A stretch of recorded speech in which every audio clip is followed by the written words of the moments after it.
There it goes.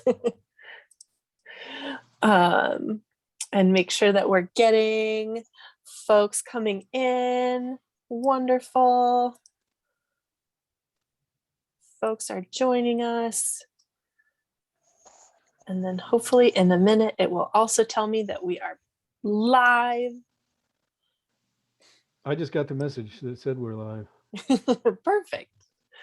Well, in that case, good evening, everyone. Thank you so much for joining us. We are absolutely delighted to be here with Connor Sullivan and Marc Cameron. I'm your host, Jessica, from the Country Bookshelf on the ancestral unceded land of the Apsalaki Crow, Salish Kootenai, Cheyenne, Shoshone Bannock, and Achedi-Chikoan peoples. We encourage those of you joining us from outside Bozeman to learn more about the land you occupy and the stories of its peoples. We are thrilled tonight to jet off to the wilds of Alaska with two books featuring suspenseful stories of political intrigue and criminal mayhem. We've got Sleeping Bear from Connor Sullivan and Bone Rattle, as I try not to obscure things with my fingers, from Marc Cameron. Be sure to sign up for our newsletter to stay up to date on all of the thrilling happenings that we have going on here at Country Bookshelf. And you can follow us on Eventbrite also and just see all of the events that we've got coming up. Before we get to Connor and Marc, I do want to point out a few things about our virtual space. You can purchase a copy of both Sleeping Bear and Bone Rattle, as well as the rest of the Arliss Cutter series by visiting countrybookshelf.com. There's a link in the chat. If you didn't purchase your books with your registration, it's not too late. We are recording this event and it will be viewable later at the Country Bookshelf YouTube channel after the event concludes. And if you have any questions for Connor or Marc, submit them at any time. You can click on the Q&A button at the bottom of your screen or leave them in the chat and we'll get to them as time allows. If you run into any tech issues along the way, I do recommend exiting and then re-entering the webinar. And if that doesn't fix your problem, do look for that live stream on YouTube. And if you're having sound, headphones usually will fix those issues.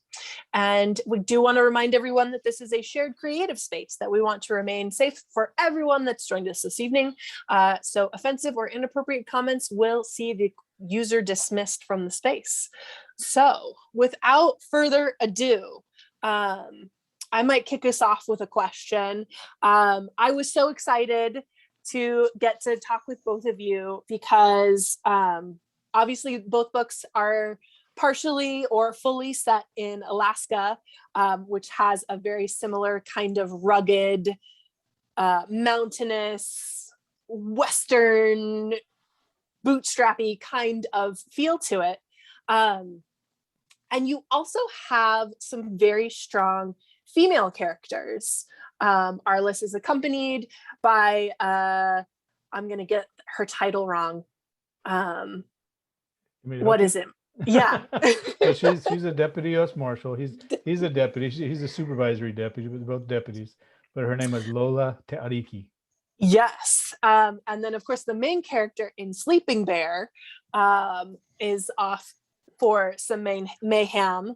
And so I was curious where the inspiration for these kind of rugged ladies came from, and if it had anything to do with some of the rugged landscapes that the books are set in.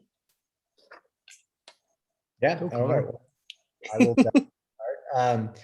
Cassie Gale, my protagonist, when she came to me as a character, it wasn't really a cognitive decision. You know, you just kind of toil with characters in your head. And over the years, you know, it took me 5 years to write this book. I really started to get to know this person. And, you know, I base her off of people that I've grown up around, women that I've grown up around in Montana. And she's just kind of a collection of all those people that I know. And Jim Gale, her father in the book, is the same exact thing. It's just based off of people I know, and I just kind of mash them all together. And, you know, as the book progresses, you start to understand your characters more. And that's how I develop my characters. Cool. Yeah. So kind of the same as Connor. I think that happens with every writer. You base, at least, I wouldn't say my characters are based on people, but they're certainly inspired by people. Kind of an amalgam of a lot of different people. I write about Alaska natives or native peoples in almost every Arliss Cutter book. You can't when you're writing about Alaska, particularly. My wife and I travel every year, absent the last year because of COVID, but for the last 7 years before that, we've gone to Rarotonga in the Cook Islands, down kind of between Tahiti and Fiji. We have some wonderful friends there. Cook Island Maori. They speak English, but with a decidedly Kiwi accent. Just wonderful, wonderful people. Super strong women in both physique and personality. I think there's a phrase that I used to describe Lola in one of the books where her personality just kind of sprawls across the inside of the car. And that's the way these women are. And so being around my Cook Island Maori friends, both male and female, for several months a year, I knew when I started writing about Arliss Cutter and his the love of his life, who happens to be his sister-in-law, who's also a strong woman. And then these generally a female Alaskan Native woman, whether it's Yupik or Inupiaq or Athabaskan or Tlingit. In this book, it's some Tlingit and Haida people. You just draw from that strength that you see from indigenous people, whether it's Polynesian or Alaska Native or Montana Native. Mm-hmm. Excellent. Well, I might cede you guys because this is probably a much more sprawling question. And I'm curious about the research that you did for the books. I mean, especially there's a lot of espionage and kind of this fascinating spy versus spy situation in Sleeping Bear. And you don't have to tell us if you're a spy, Connor, but I know that Marc has been a U.S. Marshal for a long time. And so I'm curious how your research processes have dovetailed or diverged, since it may or may not. I mean, obviously, if you told us, you would have to kill us, Connor. So. Yeah, I can start with that. So a couple of years ago, people who are close to my family started retiring from, certain agencies with certain three-letter agencies and coming back to live around here. And, as a kid, I didn't really understand what they did. I knew that they were in those agencies, but I didn't know what their day-to-day was. And, as they retire and they start coming back home, and now I'm a little bit older, they'll start to confide in me of, oh, this is what I used to do. This was my job for the last 25 years overseas. And some of them, yeah, they are spies, and they live in Montana. They live right here in this valley. They live up in the Flathead Valley, and you walk by them every day and you never have any idea. And I think you get a lot of that here now. And especially a lot of them are not from Montana, who are now retiring in Montana now that the war is pretty much wrapped up.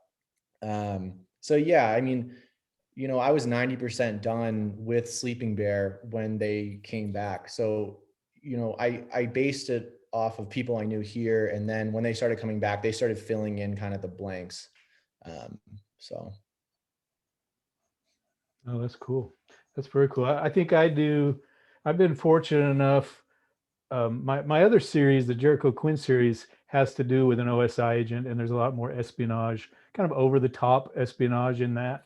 But Clancy's in particular, they just writing the Jack Ryan book opens a ton of doors that none of my books, even New York Times best-selling books that I've written, haven't opened those kind of doors. I mean, I was just on the phone with a colonel with 10 Special Forces, and 2 weeks ago I was on the phone with NORAD, and I have several friends that are retired from I'll just go ahead and say it, the CIA.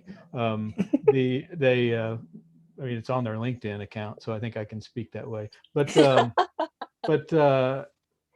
just listening to them. And I try to take the things that I know. Like I trained at the Federal Law Enforcement Training Center. Intelligence is a completely different animal than law enforcement, but we rub shoulders and, brush up against one another with joint terrorism task forces and things like that all the time. And so by observing and filling in the blanks, it allows me to, and I think Connor's doing the same thing. It sounds like just listening to these people and then using our authors, writers, nefarious mind to say, well, if A and B are true, then C is true as well, and just sort of filling in the blank and making the story from that. With my, of course, with Arliss Cutter and Lola, I was doing research before I knew I was doing research, right? When I first moved to Alaska, we've been here about 23 years, and I actually moved from North Idaho. So we were working over in Montana all the time with the folks in Missoula. But I moved to Alaska, and right out of the box, for the first year, I was one of the trackers, the man trackers for the district, tactical, kind of a tactical team, but rural. And we got sent down to Prince of Wales Island, which is an island near where bone rattle occurs, down in Juneau, Prince of Wales by Ketchikan, where a guy had chopped another guy's head off with a splitting maul and fled into the woods. Well, Prince of Wales Island's I've heard Connor talk about the size of Alaska, and he talks about it in the book, I think. But Prince of Wales Island is a small island that's the third largest island in the United States. It's Rhode Island, Kodiak, and Prince of Wales, and it's got people on it, but not very many. You can drive a long time without. I think they got 800 miles of roads or something. But so we ended up tracking this guy for 3 days, finally catching him. But through these old growth forests, talking to the Haida and Tlingit people that live there. There's totem poles everywhere.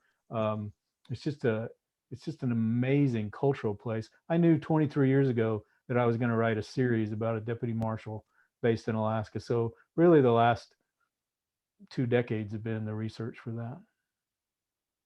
That's so cool. Wonderful. Well, I might turn it over to you guys here for a little bit, because I think Mark had some questions, and maybe Connor has some questions for Mark. And then I'll come back in a little bit with questions from our audience. So just audience, you can submit those by clicking the Q&A button at the bottom of your screen or dropping them in the chat. Thanks, Jessica. So much. Thanks. So can I start off, Connor? Yeah, go ahead.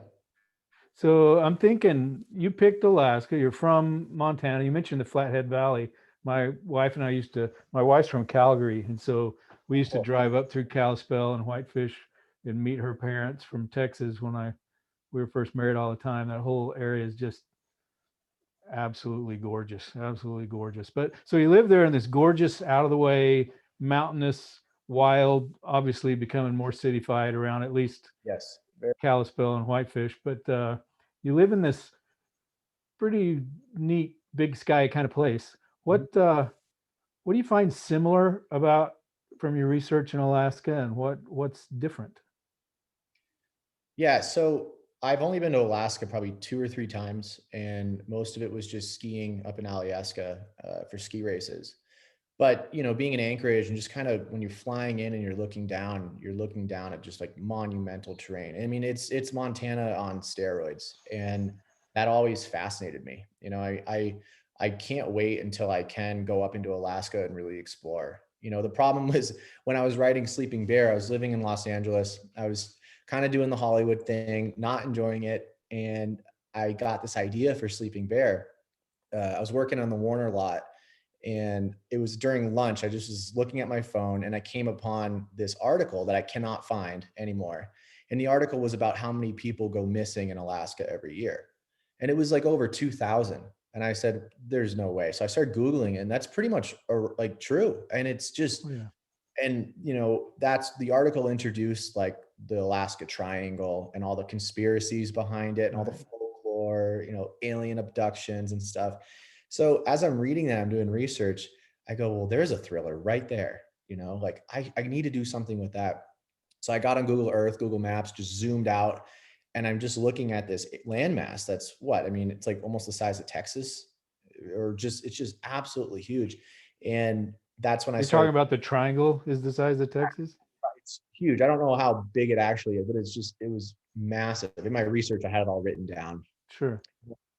As my mind's kind of going through, like, what can I do with this? What can I do with this? I was zooming out and zooming out, and then I see, Russia right there, the Aleutian chain, Russia, and you're like, whoa. Because when you live in the lower 48, you don't understand how close Russia is to Alaska. You heard, like, in popular culture 12 years ago, you heard Tina Fey making fun of Sarah Palin saying, I can see Russia from my house. But, down here, that's all you really heard. But until you actually go look at it, you're like, wow, that is wild.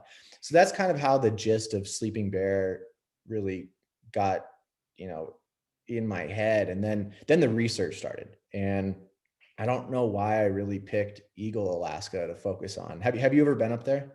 Oh yeah.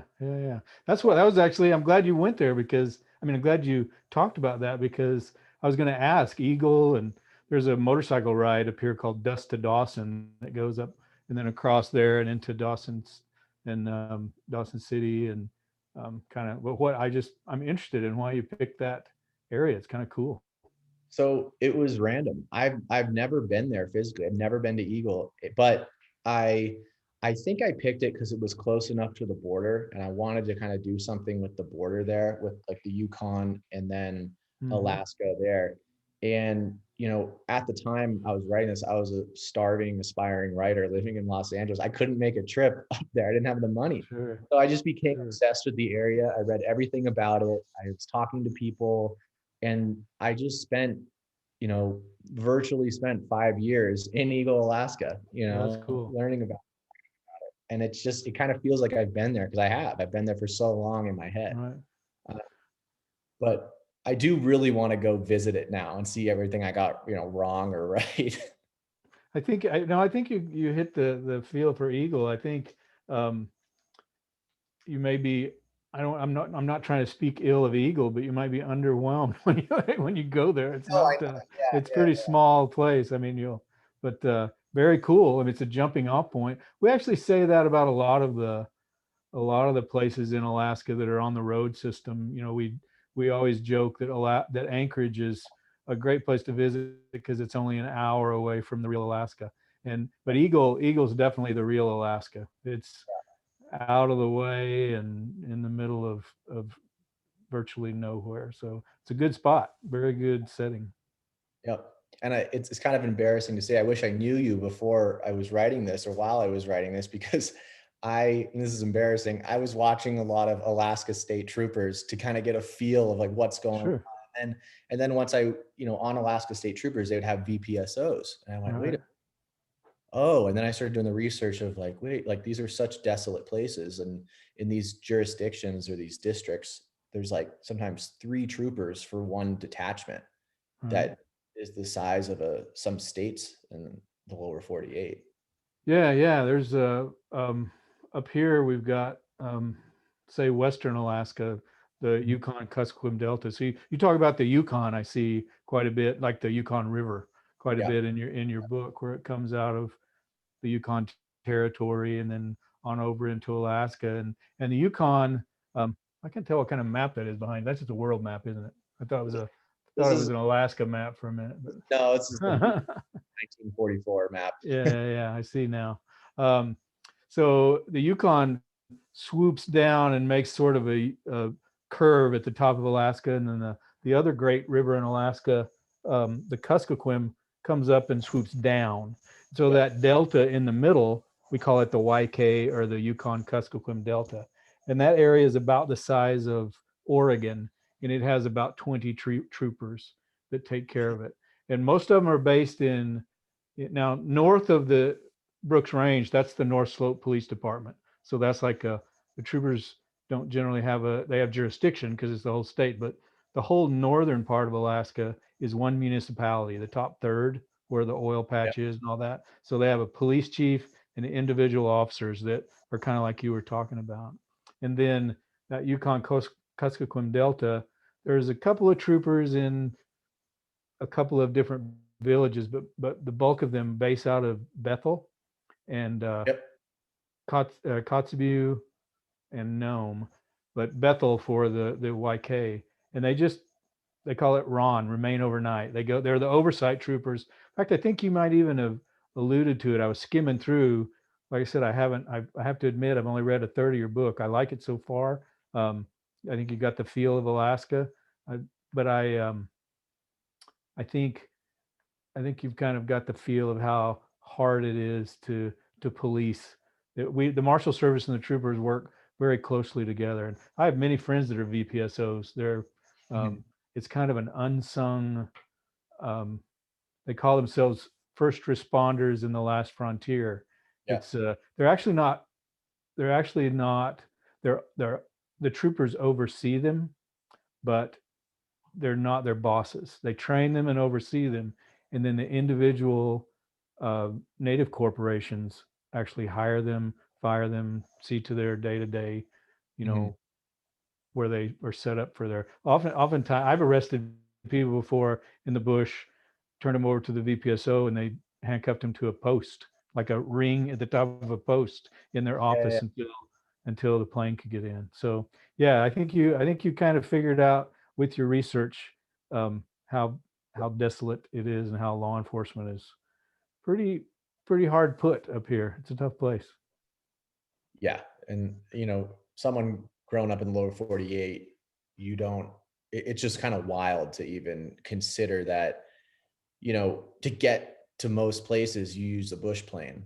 And do a lot of the troopers have like bush pilot licenses, or do they usually have someone that flies for them? Both. They have trooper pilots that are just pilots. They have troopers that are pilots. Generally, the captain, that's the detachment commander. So the detachment commander over C detachment or he's retired now, but Steve Arlo is a very dear friend of mine. C detachment is that western part of Alaska that's about the size of Oregon. He's was based in Anchorage, but then there's lieutenants and sergeants out there and troopers. And he would, if he saw a young trooper that was willing to stay out there for a while, had their private pilot's license, he would go ahead and pay for them to get their commercial so they could fly in a trooper aircraft. So they help them out if they're willing to put in some time. But it's, as you say, I mean, an airplane and a boat and a snow machine and ATVs are often the only way, and sometimes aircraft are the only way. I think the book before this one that we're talking about was called Stone Cross, and the premise of that is during breakup or freeze up, if you can't get there by river, the only way in is by airplane, even if it's 6 miles away. And if it's foggy and socked in, then there's no way in, which makes for kind of a cool setting. That's really cool. So you mentioned I'm getting to the part where she talks about her weapons. I'm interested in your firearms. Do you talk about I don't want to give away any spoilers, but you talk about a 375 H&H and a 357 Colt Python. I'm partial to both. Arliss Cutter carries his grandfather's Colt Python, and I happen to use a 375 Holland & Holland up here to fill our freezer. So what brought you to those two choices? The Colt Python, my grandfather knew the person who designed Colt. I think he went to, I'm going to butcher this, I'm pretty sure he went to grade school with him. The Python. But and he has them on his, he has like some old Colts, like, on his wall that have been there since I was a little kid.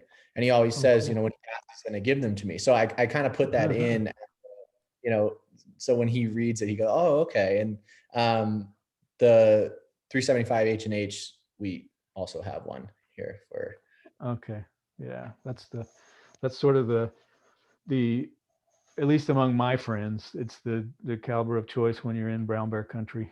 Exactly. Yeah. I mean, I carry a 300 Win Mag personally, but when you're in big bear country, I would be carrying.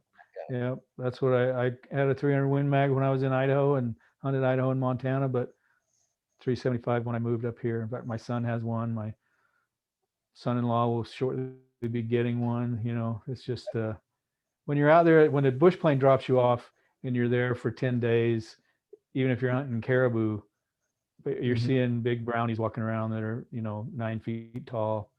Yep. Kind of nice to know that there's something that big. And so that brings me to another thing. I haven't really gotten to much of the interplay here, but I see some talk about the dangers of Alaska. In your study of Alaska, what do you find to be, what was the most interesting thing you find about, besides being abducted by aliens, what do you find fascinating about the dangers of Alaska? I'd like to go into that a bit.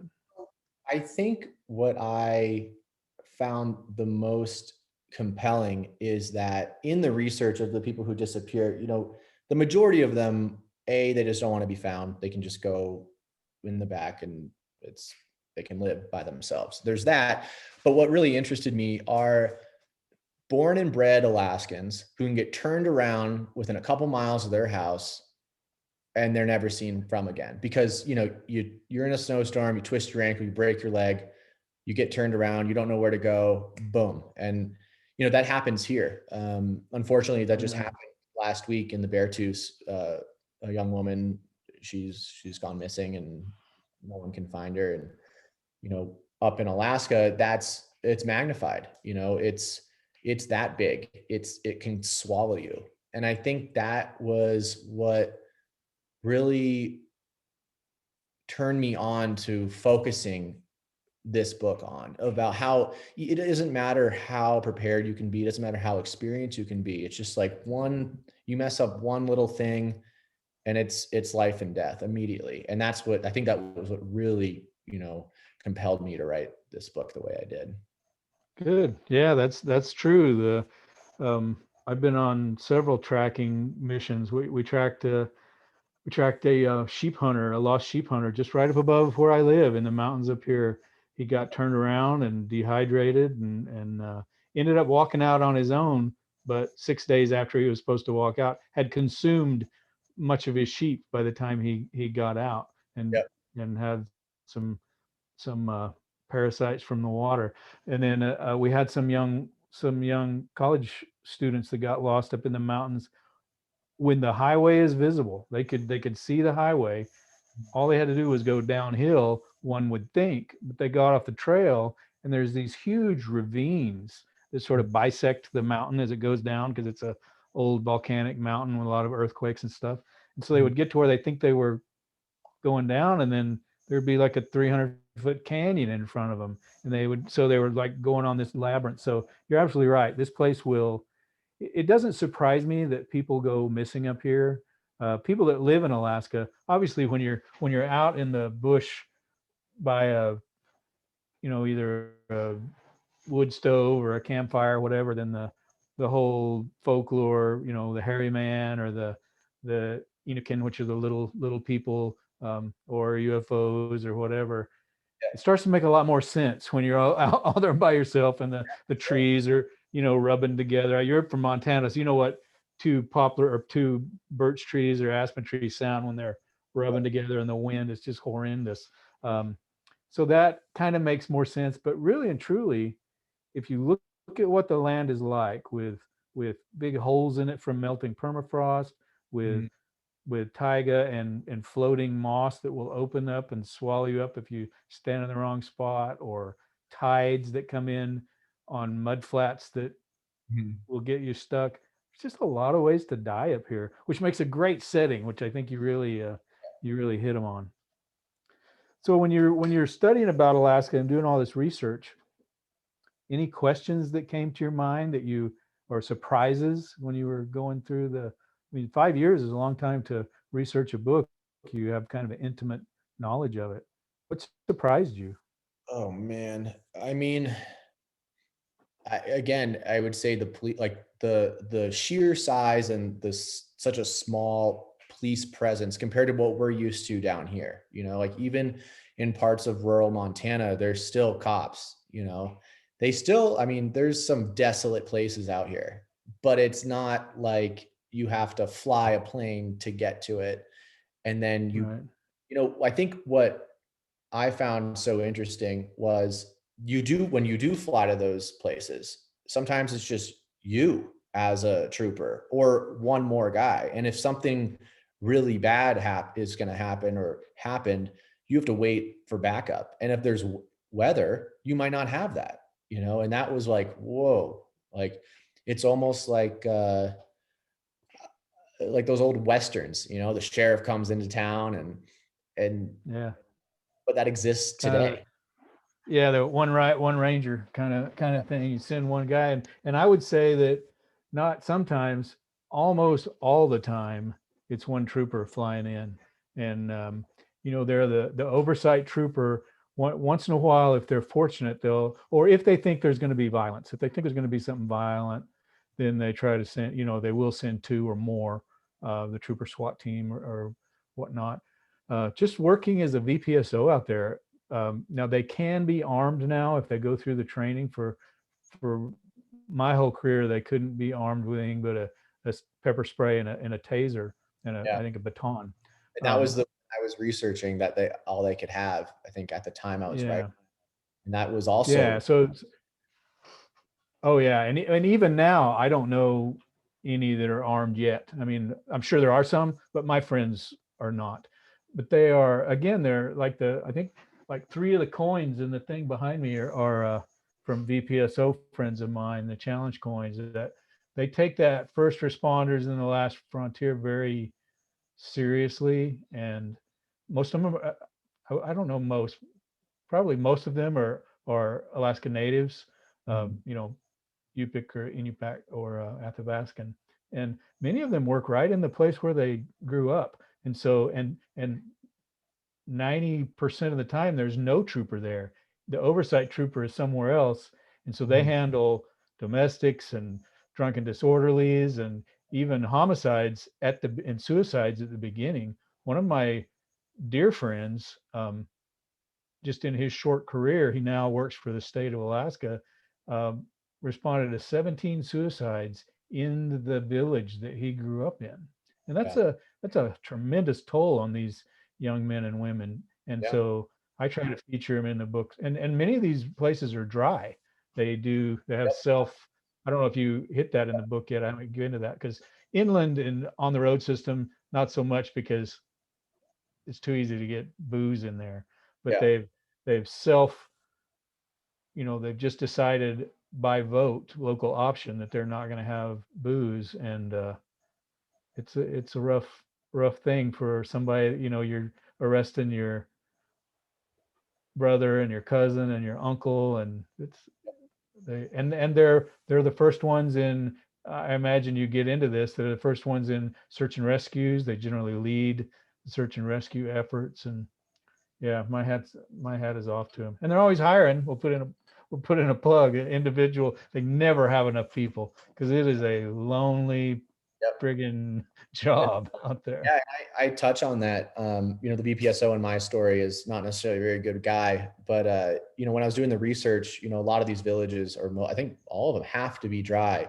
But that doesn't mean that they're not making their own, you know, type of moonshine and things like that. And in Yep. the book, my guy is doing something along the lines of that. Um, but you know, one thing, like you said, is that they're arresting their brother, their uncle, and I I kind of have it. I don't have that exact thing in my book, but I have it that the villagers are pissed off at the BPSO because of what he's doing to their village. Well, And that's I kind of play with that and the dynamics of, you know, these are your people, but you have to kind of preside over them. And it's just I don't know. I don't know if like, you know, my character, like me as a person, would be able to have that job, you know, that yeah, was it's a tough thing. We were we were stranded by weather in a little village on the Yukon called St. Mary's. Mountain Village and St. Mary's are connected by like a 17-mile rutted crappy gravel road. It's better in the winter when you can ride a snow machine. It sort of smooths out the crud, but they're connected, but then not beyond that. You got to either get to them by the Yukon or by air. And there's 3 troopers that handle that, a sergeant and 2 troopers when they're all in town. Somebody's always on leave or something. But the issue for them is, and we saw it. I had some people from Washington, D.C. with me, and we stayed at a little sort of an inn across the street from where they live. Most of the time you just stay in the school because there's very few villages have any place to stay. I think Mountain Village, actually the place we stayed there was each of us had a freezer, like a big walk-in freezer. They turned into, each freezer was a hotel room. So you had like this clunky door to go in, and it was, yeah, that'll end up in a book someday. But so we watched, and we were there for 3 days or 3 nights. So 5 days total with the weather, just unable to leave. And we watched the comings and goings of these 3 troopers. And the sergeant was married and his wife was there. And she sort of acted as a de facto dispatcher because people would come to the door, pounding on the door. Somebody's husband is beating on them, or somebody's kid ran off, or somebody's got a gun, the normal police calls that any town gets in a small microcosm. They never are off duty. Even when they're off duty, everyone knows where they live. And so it makes for, they always, and again, these are friends of mine, but they always have this sort of look like they've been put in a sack and shaken up because they're just, Yeah. Wow. But incredible men and women out there. Pretty cool. But they love the communities. That's what's so cool. I mean, my wife and I go out in the bush to help with literacy now that I'm retired, but we spent a lot of time out in the bush in the Marshal service. So I'm glad you're setting some stuff out there in Alaska. That's cool. Yep. So what about wildlife? You got wildlife in Montana that can kill you. What do you write about? Tell me. I'm interested in getting to the rest of the book. You allude to bears. Do the bears make any? Don't give anything away, but do they make okay, good. Good. Do you have? There is an inland grizzly attack. Say that again. There's an inland grizzly attack, brownie attack. Oh, that's coming. Awesome. Yeah. Good. Well, they're definitely something we think about all the time. I had my grandkids up here a couple of weeks ago, and we were watching a movie downstairs, and a shadow went by our front door, and I heard a clunk of the trash can. I looked outside, and there was quite an old black bear that had turned into a trash bear. He was in town, quite lanky and old, and he had decided our trash cans were empty. We don't leave them out when they're full, but the neighbors had not got the memo on that, so he was in town. Plus, it's fishing season in Alaska, so everybody's house smells like salmon right now. But so do you have that kind of an issue where you already have bears in town and that sort of thing?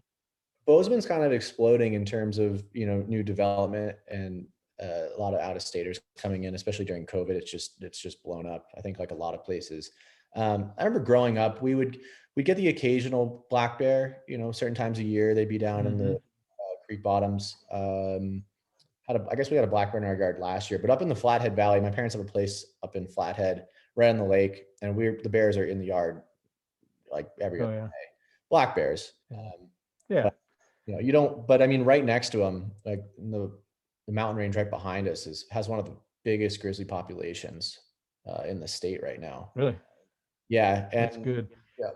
So, but yeah, down in the Madison range, they're everywhere. Growing up, elk hunting in the Madison range, it was just, you got to always be on your toes, and it's like clockwork. The opening weekend of there's like a joke in town. Opening weekend of bow season here for elk in early September. It's just like, open the Chronicle on Monday or Tuesday, and there's a fresh bear attack. Someone just walked right up on a grizz and got kicked around a little bit, and then that's just normal. Yep. Sneaking around. Exactly. Yeah, we joke around about here. You can tell grizzly, well, we call them brown bears here, but brown bear scat versus black bear scat, because the brown bear scat smells like pepper spray and has bells in it from the the people it's eaten. So so tell me about your trip to Alaska. You're a skier? Is that Is that what you Yeah. did So, before? yeah. So I grew up ski racing. I wanted to go very far in skiing, but I ruined my leg when I was 19. And No. I did do a couple races up in Alyeska. Um, and I think one time we went in February, and it was really cold the week before. And we got there in a weird week, and it pretty much like rained, snowed the whole time. But just when you're driving up, and I think you're going past the ocean, would be on your Yeah, right. you're right next to Like, Turnagain Arm. wait, there's the ocean, and then we're skiing right there. And that Mm-hmm. was kind of a surreal thing for me. I mean, we'd see that we were in New Zealand skiing, but not, it was just like, whoa, that's crazy. And then, being down here, we think that we deal with a lot of, the long winter. We think we deal with the very short days, but then you get up there and you're like, I saw the sun today for 2 hours or whatever. And that was a shock. Yeah, especially in Alyeska, it's sort of tucked back in the mountains there behind Girdwood and all that. So yeah, my wife and I got stranded up on that. I don't know if you had a chance to go up to the restaurant there. You took the lift up, obviously, but there's a restaurant up on top, Seven Glaciers, I think. The electricity went off when we were up there, and we spent about 3 marvelous hours not eating because the chef was trapped on the floor below where it's only an elevator. So yeah, it was beautiful though. We had a great time. Um, it's a pretty cool place. I had had somebody come from New York, quite a famous person. I won't mention who they are, but I was sent down to Juneau, and it's the same way, just the ocean and then mountains that just shoot up straight out of the water. Um, and she got off the cruise ship, and I was sent down there to show her husband and her around, and actually it was the family friends of theirs. And the lady looked around, and she was on the docks right next to the cruise ship, and she looked around and she goes, what elevation are we at now? And I kind of dipped my hand in the water, and I said, well, ma'am, we're at sea level right now. This is the ocean. But you get a feeling that you're in some sort of alpine environment when you're right down in the fjords, and it's pretty cool. It's really neat stuff. So I was listening to some of your interview with the crew reviews. Good dudes, those men, really good dudes. And you talked about Montana and some nefarious stuff. Of course, you talked about your 3-letter alphabet agency buddies. Have you got any inspiration from Montana as far as, doesn't necessarily have to be espionage. Bad people are bad people, and espionage is just bad stuff with a different country. So tell me about anything that Montana's lent itself to your book. I think that for me, I don't, growing up in Montana, you take for granted what you have. And for me, it wasn't until I left that I missed it so much that I was like, I was just such a snobby teenager and kid. And you just, you get to look at this all day, and you get to participate in the nature whenever you want. And I just took it for granted. And it was like coming back that I'm like, I just have this like love for it, like I never want to leave. Like, this is where I belong. Like, and, and, That's great. so in my books, like, especially like the next book I'm writing, my Montana's a character for me.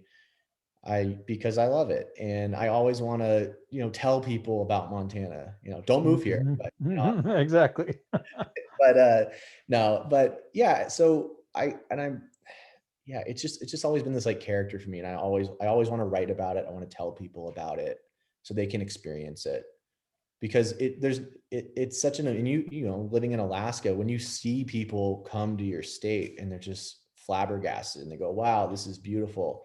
And they see your life and what you get to look at every day, and it's just like, yeah, it's amazing. Oh So that, yeah. I really like to put it in my books. And, there's not a lot of crime in Bozeman, but there, you always hear like, there's some people living in this state, like off the grid, who are no joke, and it's, Mhm. I spend a lot of time in the fall in very rural places, bow hunting or whatever. And it's like, you'll come across some characters and some middle of nowhere town at a gas station. You eye them and you're like, wow, like who is that guy? Like, what is that guy's story? And I've met some absolute characters out in the middle of. Oh yeah. Yep. Me too. I've spent some very interesting time cammied up and hiding in the grass, watching some folks across the border, helping the Missoula deputies out. So yeah, that was there's definitely some nefarious folks there. Good you don't know who they are. It's probably safer, but there's definitely some, there's bad folks everywhere, and that's what we're gonna have. So what is next? I think Jessica's about to break in. What? So that was going to be my question too. So good. So what is next is kind of about those individuals that have come back into my family's lives. And, over the last year, I've gotten to kind of be introduced and learn and hang around this community of these people. And I've seen it written about before in kind of our genre, but I've never seen it kind of like not necessarily an insider's perspective, but I've gotten to know these people very well. I've gotten to know their families very well. And so I'm writing about an individual who is from Big Sky, Montana, grew up kind of around the resort, and he's kind of this legacy of people that I know. The grandfather did it, the father did it, and now the son, who is around 29 years old, has participated in this kind of covert world. And again, it's based off of people that I know, and they've kind of been helping me with the book, and it's been kind of wild. I've met some absolutely incredible people. That's cool. I've been in rooms with some of these people, and it's like, wow, like, okay, like these guys are the real deal. Yeah. But what I've found so interesting was when you meet their wives, those are the real deal. Yeah. And like, you want to see strong women, like, whoa. And the community that they've kind of built in support of them, like, the support systems that they've built. I don't know. It's just a different breed of human being. And I'm so glad that these people exist and the sacrifices that they make. I don't know how they do it. So my book is about that. And it's very, I want it to be very grounded in the place that I grew up in and the place that I love. And these characters love that place, and they have to go to some not so fun places to do their job. But they come back, and it's, going to Town and Country in Bozeman, Right. Montana, groceries, going to the country bookshelf. There you go. Yay. So when is that coming out?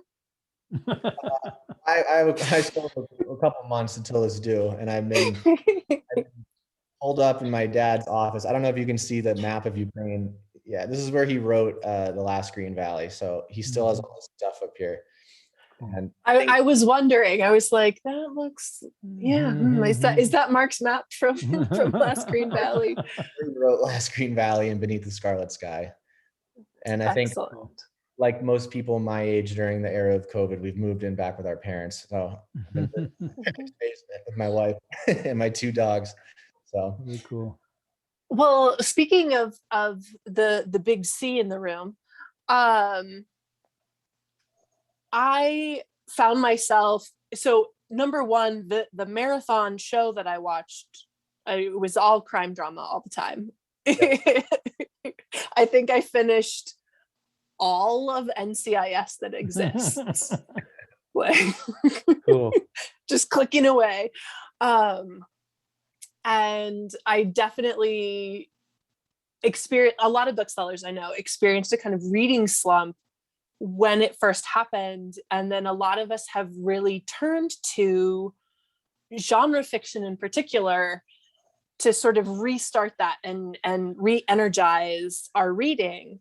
And I feel like you kind of, you touched on some of it with that, the idea of like the lone law enforcement officer in a desolate landscape and those sorts of things. And I'm just curious what you think readers find so compelling about the like rugged lawman. Like, it's Western, but it's also mystery thriller.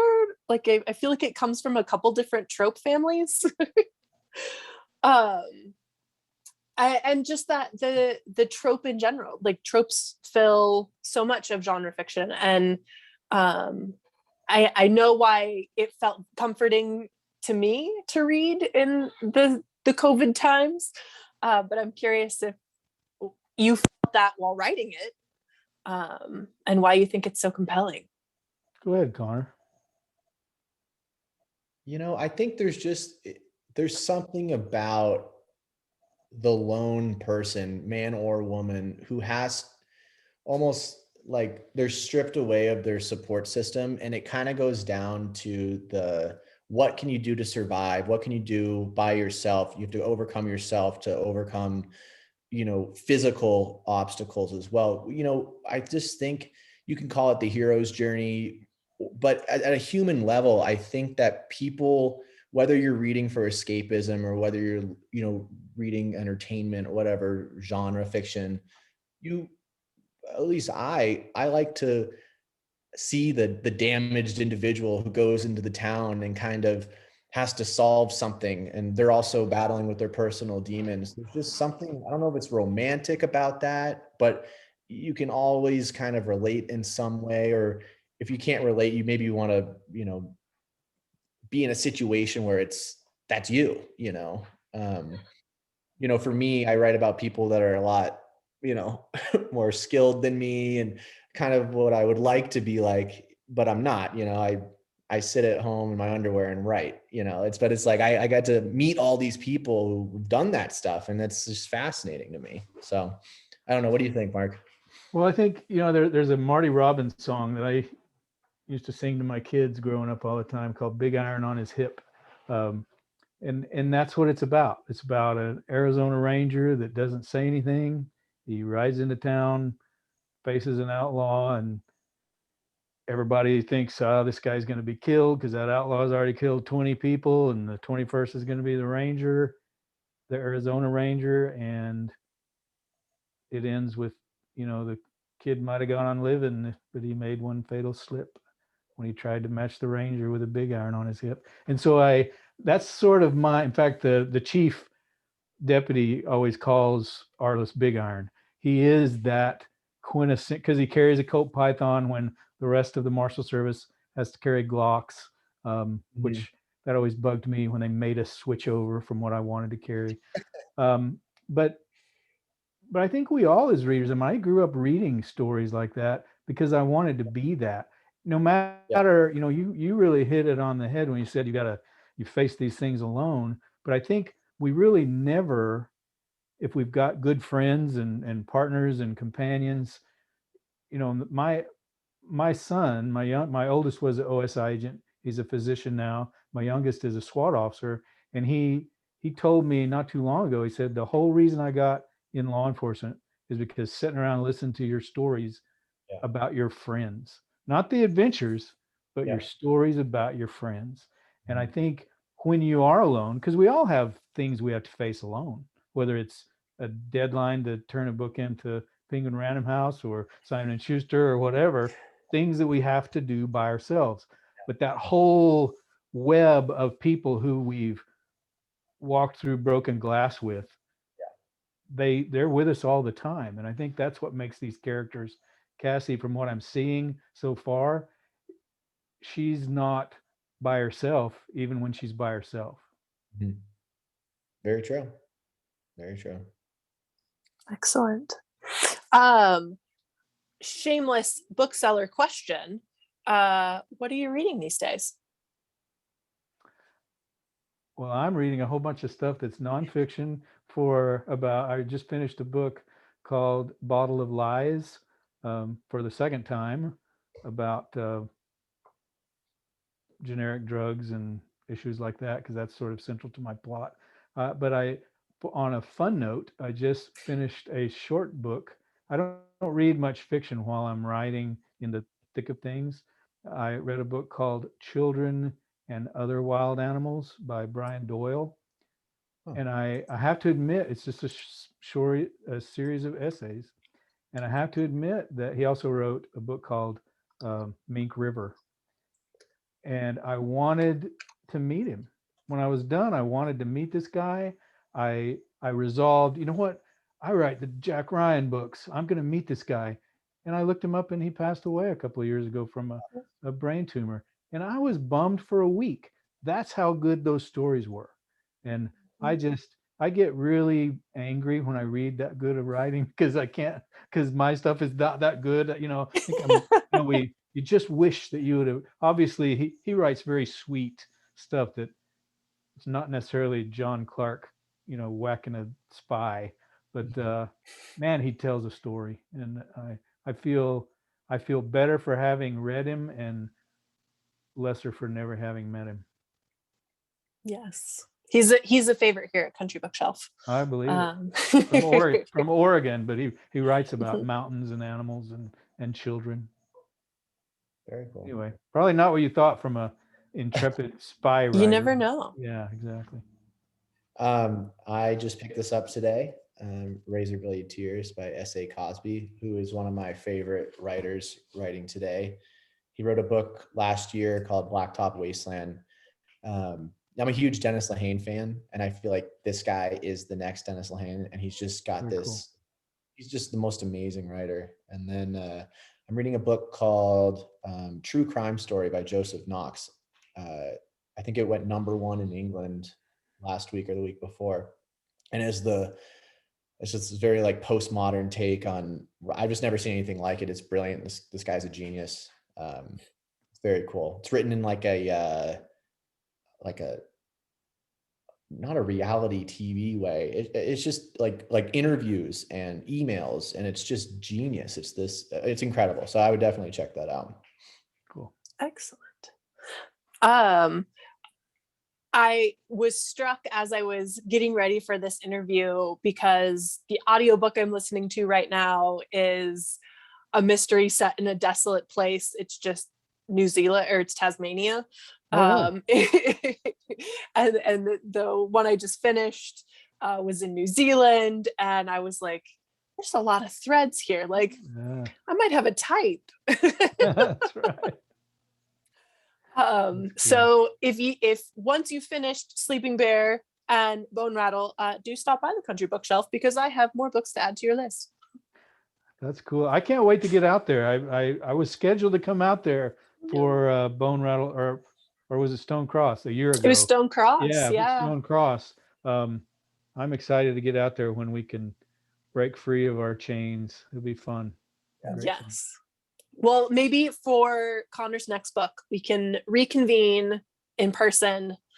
That would be great. Cold Snap, the fourth Arliss Cutter, will come out in the springtime, so that'd be fun to get together. That'd be really cool. Definitely. Yeah, awesome. Well, thank all of you, audience, who've joined us this evening, and a huge thank you to Connor and Mark for joining us tonight. Again, if you haven't purchased your copies of Sleeping Bear and Bone Rattle, you can do that at countrybookshelf.com, and stay tuned for more great events. We actually have 2 happening tomorrow, so you can follow us on countrybookshelf.com or Eventbrite for more. Thank you. Thank you so much. Thanks, everyone. Good night.